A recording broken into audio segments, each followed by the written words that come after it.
Here we are going to do a search using cvme. So what you need to do is make sure you go to this reports section and then click new report.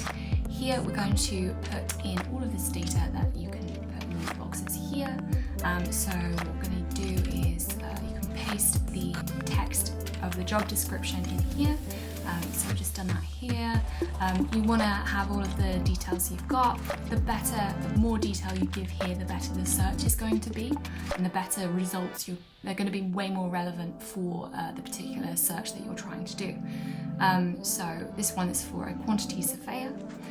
So what we also recommend is to add the company URL for the company that you're hiring for. This just again improves the search and makes it way more relevant, as our system can then go to the website and see exactly who would be good. So you just click analyze, and here it is now loading.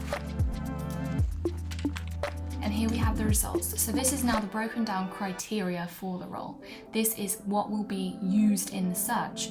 So here we can see there's several different criteria. Each have got a name.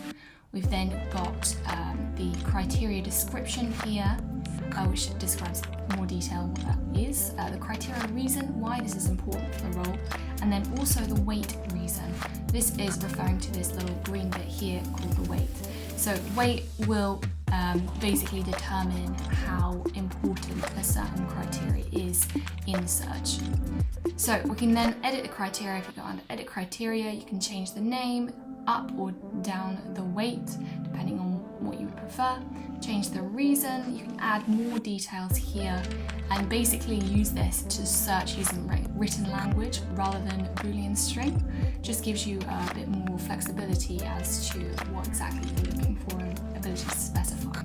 For example, here we want to make sure that the experience should be from the last, say, 2 years. So basically it's going to make sure that the experience isn't from before that period when and not be as relevant as it is now if it was in the last 2 years.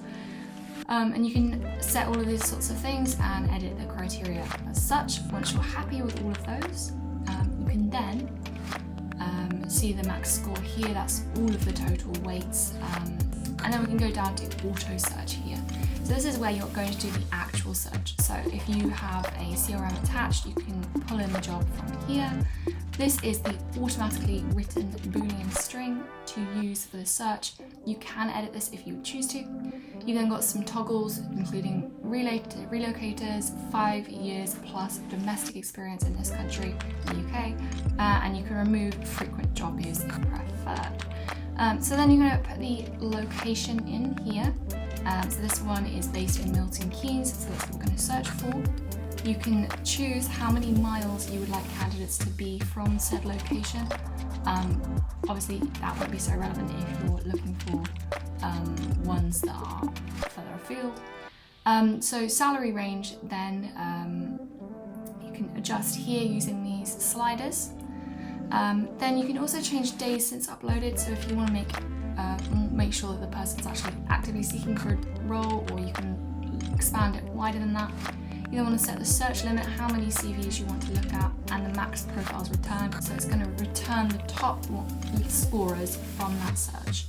You hit search, and here we go. We've got a total of 80 profiles found. It's now analysing those profiles and making sure we've got all of them. Oh, and here we go, we've got the results already.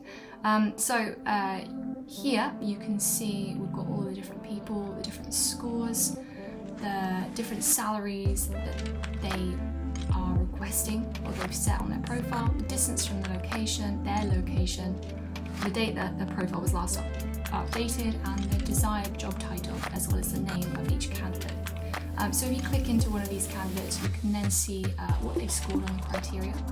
And if you then click these arrows here, you can see exactly why they have scored that way. This is basically giving you reasons why this person should have this job or not for each individual criteria. It's super, super helpful and can save you hours of time trying to go through and work all of this out yourself. You'll also have a CV preview here at the bottom, which is super helpful for you to be able to see if you like this candidate or not, and you're not charged for viewing these individual CVs until you click on one of these buttons here, for example, show contact or shortlist. Those will then charge you for that